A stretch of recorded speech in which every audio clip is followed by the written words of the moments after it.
Welcome to the Leo. విశాఖలో పెట్టుబడుల సదస్సు జరుగుతుంది. మనందరికీ తెలుసు.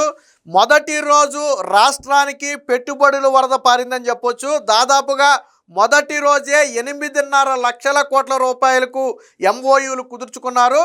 ముందు రోజు కుదిరినటువంటి ఎంఓయూలతో కలిపి మొత్తంగా 13 లక్షల కోట్ల రూపాయల ఎంఓయూలు సుమారు కుదుర్చుకున్నారు. దాంతోపాటు 13.5 లక్షల మందికి ఉపాధి లభించే అవకాశం ఉందని చెప్పి అంచనా కూడా వేయడం జరిగింది. పారిశ్రామిక రంగంలోనే ఇది ఒక చరిత్ర అని చెప్పొచ్చు. ఒక్క రోజులోనే ఇంత భారీ స్థాయిలో ఎంఓయూలు కుదుర్చుకోవడం అనేది గతంలో ఎక్కడా కూడా జరగలేదు. ఆ స్థాయిలో ఆ ఎంఓయూలు కుదుర్చుకోవడం జరిగింది. రెండోది, ప్రపంచ దిగ్గజ సంస్థలందరూ కూడా నిన్న చంద్రబాబు గారు కావచ్చు, నారా లోకేష్ గారు కావచ్చు, ఆ సంస్థను తమ దగ్గరికి తీసుకురావడానికి ఎంత కృషి చేశారో స్వయంగా వాళ్ళే చెప్పారు. మీరు నేను చెప్తే వాళ్ళకి ఏదో డప్పు కొడుతున్నాం, లేకపోతే వీళ్ళేదో అనుకూల మీడియా కాబట్టి అనుకూలంగా మాట్లాడతారు కాబట్టి అలాగే చెప్తారు అనుకుంటారు. బట్ ఒక పరిశ్రమను పెట్టే సీఈఓ కావచ్చు, ఆ సంస్థ ఫౌండర్ కావచ్చు, వాళ్ళు చంద్రబాబు గారి గురించో లోకేష్ గురించో గొప్పలు చెప్పాల్సిన అవసరంలా. వాళ్ళకి అవకాశాలు ఉంటే పెట్టుబడి పెడతారు, లేదా ఇంకో చోట పెట్టుకుంటారు. వాళ్ళకి ఎక్కడైనా సరే రెడ్ కార్పెట్ పరుస్తారు. కానీ అలాంటి వాళ్ళు కూడా చంద్రబాబు గారు, నారా లోకేష్ గారు ఎంత మెప్పించి ఒప్పించి వాళ్ళని ఇక్కడికి తీసుకొచ్చారో స్వయంగా వాళ్ళ మాటల్లోనే చెప్పారు. ఎందుకంటే వాళ్ళు ఆ విధంగా మమ్మల్ని మెప్పించారు. సో అందుకనే మేము ఏపీ వచ్చాం, లేకపోతే రాకపోదు మేము అని స్వయంగా నిన్న పారిశ్రామిక దిగ్గజాలే చెబుతున్నారు. అంటే అది చంద్రబాబు గారు, నారా లోకేష్ ఉన్నటువంటి పట్టుదల, కృషి. అంటే పరిశ్రమలను తీసుకురావడానికి ఎంత పరితపించారనే దానికి ఇదొక నిదర్శనం. 13.5 లక్షల సుమారు ఉద్యోగాలు కల్పించడానికి అవకాశం అంటే ఆషామాషి వ్యవహారం కాదు. రెండోది ఏంటంటే, ఇలా ఎంఓయూ కుదుర్చుకున్న వెంటనే అలా అనుమతులు శాంక్షన్ చేశారు. అంటే ఈజ్ ఆఫ్ డూయింగ్ బిజినెస్ కాదు, ఏపీలో ఉన్నది స్పీడ్ ఆఫ్ డూయింగ్ బిజినెస్ అని ఏదైతే గతంలో చంద్రబాబు గారు, నారా లోకేష్ చెప్పారో, చెప్పినట్టుగానే ఈ చేత్తో ఎంఓయూ కుదుర్చుకున్న వెంటనే ఈ చేత్తో ఆ పరిశ్రమకు అనుమతులను రాష్ట్ర ప్రభుత్వం తరపున వాళ్ళ చేతిలో పెట్టడం జరిగింది. నారా లోకేష్ గారు కూడా చెప్పారు, 21 రోజుల్లో ఖచ్చితంగా అన్ని అనుమతులు ఇచ్చేస్తాం, ఒక్క రోజు కూడా ఆలస్యం జరగదు అని నారా లోకేష్ గారు చెప్పారు.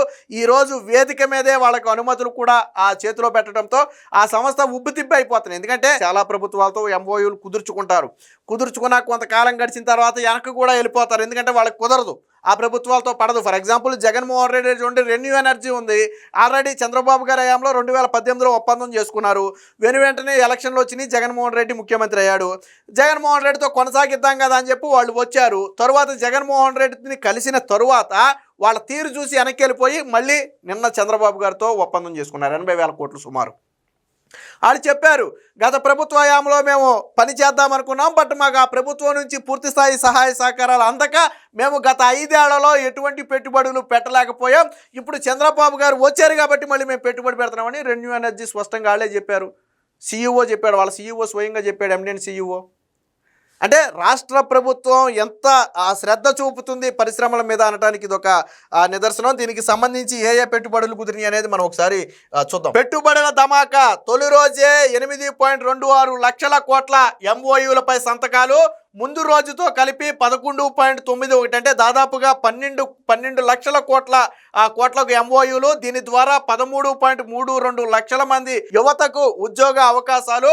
ముఖ్యమంత్రి చంద్రబాబు సమక్షంలోనే 41 ఒప్పందాలు. మొత్తంగా సుమారుగా 365 కంపెనీలతో నిన్న ఒప్పందాలు చేసుకున్నారు. అందులో 41 కంపెనీలు స్వయంగా చంద్రబాబు గారి చేతుల మీదుగా ఆ ఒప్పందం చేసుకున్నాయి. మరికొన్ని నారా లోకేష్ గారి చేతుల మీదుగా, మరికొన్ని ఇతర అధికారుల చేతుల మీదుగా అయితే ఆ ఒప్పందాలు అయితే జరిగాయి.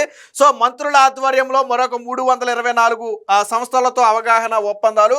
ఇకపోతే నిన్న అతిపెద్ద ఇన్వెస్ట్మెంట్ బ్రూక్ ఫీల్డ్, ఏదైతే ప్రపంచ స్థాయి కంపెనీ అయినటువంటి బ్రూక్ ఫీల్డ్ ఉందో, అది దాదాపుగా 2.2 లక్షల కోట్ల పెట్టుబడులు పెట్టడానికి ముందుకు వచ్చింది. అంటే 2 విభాగాలను ఎంచుకుని ఆ 2 విభాగాల్లో ఒకటి డేటా సెంటర్లు, ఏదైతే ఆ గూగుల్ డేటా సెంటర్ వచ్చిందో ఆ గూగుల్ డేటా సెంటర్కు అదనంగా డేటా సెంటర్ ఏర్పాటు చేయడానికి 1 లక్ష కోట్లు సుమారు, వేరే ఇతర రంగాల్లో 1 లక్ష కోట్లు, సుమారు 2 లక్షల కోట్లు ఒక బ్రూక్ ఫీల్డే నిన్న ఒప్పందం చేసుకుంది. అంటే ఎంత పెద్ద స్థాయి ఒప్పందమో మనందరం చెప్పుకోవచ్చు. ఇప్పటికే గూగుల్ గూగుల్ 1,33,000 కోట్లతో ఒప్పందం చేసుకుంది ఆల్రెడీ డేటా సెంటర్కు. సో ఈ డేటా సెంటర్కు ఇది అదనంగా మారుతుంది. అయితే దీనికి రిలయన్స్ మరొక 1,00,000 కోట్ల రూపాయలు ఇదే డేటా సెంటర్లు అంటే గూగుల్ డేటా సెంటర్కు అదనంగా మరొక 2 పెట్టుబడులు వచ్చాయి. ఒకటి బ్రూక్ ఫీల్డ్ 1,00,000 కోట్ల రూపాయలు, అలాగే రిలయన్స్ మరొక 1,00,000 కోట్ల రూపాయలు. ఈ 2,00,000 కోట్ల రూపాయలు కూడా గూగుల్ డేటా సెంటర్కు అదనంగా యాడ్ అవ్వబోతున్నాయి.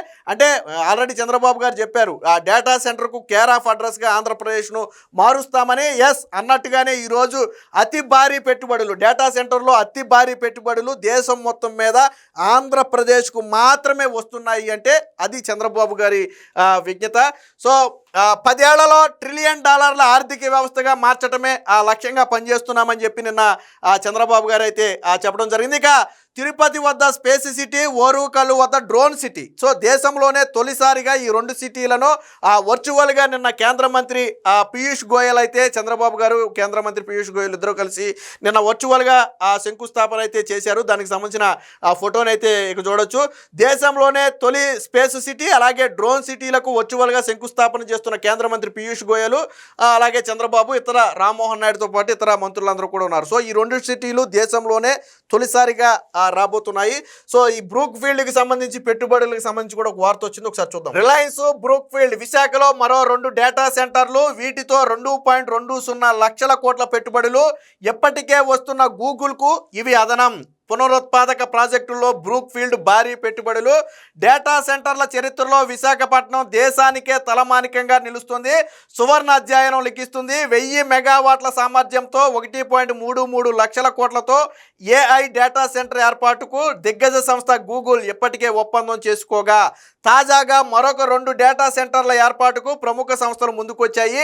1.10 లక్షల కోట్లతో డేటా సెంటర్ ఏర్పాటుకు తాము సిద్ధంగా ఉన్నామని రిలయన్స్ ప్రకటిస్తే మరొక దిగ్గజ సంస్థ బ్రూక్ ఫీల్డ్ కూడా విశాఖకు వచ్చేందుకు సిద్ధమని ప్రకటించింది. విశాఖలో 1000 మెగావాట్ల సామర్థ్యంతో డేటా సెంటర్ ఏర్పాటుతో పాటు రాష్ట్రంలోని వివిధ ప్రాంతాలలో 1,00,000 కోట్ల రూపాయల పెట్టుబడులతో పునరుత్పాదక విద్యుత్ ప్రాజెక్టులు ఏర్పాటుకు సిద్ధమని చెప్పింది. అంటే ఆ రిలయన్స్ బ్రూక్ ఫీల్డ్ ఈ 2 సంస్థలు నిన్న చంద్రబాబు గారితో ఒప్పందం చేసుకోవడంతో దాదాపుగా 2 లక్షల కోట్ల రూపాయలు అదనంగా ఇప్పుడు ఆ డేటా సెంటర్లకు అయితే రావడం జరిగింది. సో బ్రూక్ ఫీల్డ్ అనేది ప్రపంచ దిగ్గజ సంస్థ. బ్రూక్ ఫీల్డ్ డేటా సెంటర్ ఏర్పాటుకు 2.16 లక్షల కోట్లు పెట్టుబడి పెట్టేందుకు సిద్ధమైంది. ఒకటి విశాఖలోని ఆ డేటా సెంటర్ ఆ ఏర్పాటుకి ఆసక్తి చూపింది. రెండోది ఏంటంటే రాష్ట్రంలోని వివిధ ప్రాంతాల్లో మరొక 1,00,000 కోట్లు పెట్టుబడి పెట్టి వివిధ విద్యుత్ ప్రాజెక్టులు ఏర్పాటుకు అంటే 1,00,000 కోట్లు విశాఖ డేటా సెంటర్లో పెడితే మరొక 1,00,000 కోట్లను వివిధ ప్రాంతాలలో పెట్టి మొత్తంగా 2 లక్షల కోట్లకు పైగా వీటిలో పెట్టాలని చెప్పి నిన్న బ్రూక్ ఫీల్డ్ అయితే నిర్ణయించుకుంది. సో ఇది అతి పెద్ద పెట్టుబడి అంటే గూగుల్ తర్వాత అతి పెద్ద పెట్టుబడిగా బ్రూక్ ఫీల్డ్ అయితే నిలవబోతుంది. వాస్తవానికి ఇలాంటి ప్రపంచ దిగ్గజ సంస్థ బ్రూక్ ఫీల్డ్ అంటే ఏదో ఊరు పేరు లేని కంపెనీ కాదు. గూగుల్ మనం ఎలా చెప్పుకుంటామో అలాగే ప్రపంచ దిగ్గజ సంస్థ ఇది. సో అనేక దేశాల్లో దీని సర్వీసెస్ ఇప్పటికీ కొనసాగుతున్నాయి. సో అలాంటి బ్రూక్ ఫీల్డ్ నిన్న చంద్రబాబు గారితో ఒప్పందం చేసుకోవడం అనేది ఆషామాషి వ్యవహారం కాదు. అలాగే రిలయన్స్కు సంబంధించి నిన్న చంద్రబాబు గారు చర్చిస్తున్నారు. అలాగే బ్రూక్ ఫీల్డ్ ప్రతినిధులు నిన్న చంద్రబాబు గారు నారా లోకేష్ ఆధ్వర్యంలో ఎంఓయూలు కుదుర్చుకున్నారు. దానికి సంబంధించిన ఫోటోను కూడా ఇక్కడ మనం చూడొచ్చు. దీనికి సంబంధించిన మరొక వార్త కూడా వచ్చింది, ఒకసారి చూద్దాం. పోటెత్తిన పెట్టుబడులు. విశాఖ భాగస్వామ్య సదస్సుకు తరలి వచ్చిన దిగ్గజ పారిశ్రామికవేత్తలు, జాతీయ అంతర్జాతీయ కంపెనీల ప్రతినిధుల రాకతో కళకళ. ఉపరాష్ట్రపతి రాధాకృష్ణన్, పీయూష్ గోయల్ సహా పలువురు కేంద్ర మంత్రుల హాజరు.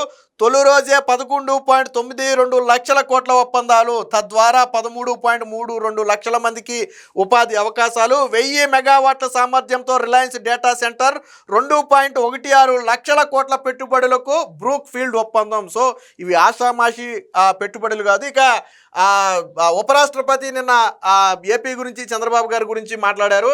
భారత్ ఏపీలో పెట్టుబడులు పెట్టేందుకు ఇదే సరైన సమయం అని చెప్పి నిన్న ఉపరాష్ట్రపతి అయితే చెప్పడం జరిగింది. త్వరలోనే 2 కూడా మార్చబోతుంది. ఆ స్థాయిలో అత్యంత ప్రతిష్టాత్మకంగా గత 2 నెలల ముందు నుంచి దీన్ని ప్రీ ప్లాన్డ్గా చేశారు. దాదాపుగా 45 దేశాలకు ప్రత్యేక ఆహ్వానాలు పంపారు. దాదాపుగా 10 దేశాలకు నారా లోకేష్ చంద్రబాబు గారు స్వయంగా వెళ్ళి ఆహ్వానాలు పంపారు. ఇతర దేశాలకు మెయిల్స్ రూపంలో కావచ్చు, కాల్స్ రూపంలో కావచ్చు ఆహ్వానాలు పంపారు. దాదాపుగా 100 దేశాలకు చెందినటువంటి ప్రతినిధులు ఈ 2 రోజుల సదస్సుల్లో పాల్గొనబోతున్నారు అంటే ఆషామాషి వ్యవహారం కాదు. మొత్తంగా ఈ సిఐఏ సదస్సు తొలి రోజు భారీ పెట్టుబడులు రావడంతో ఏపీ యువతలో కావచ్చు, ఏపీ ప్రజల్లో కావచ్చు ఆనందోత్సాహాలు వెల్లువిరుస్తాయనేది మాత్రం వాస్తవం. Please subscribe to Leo news for more videos.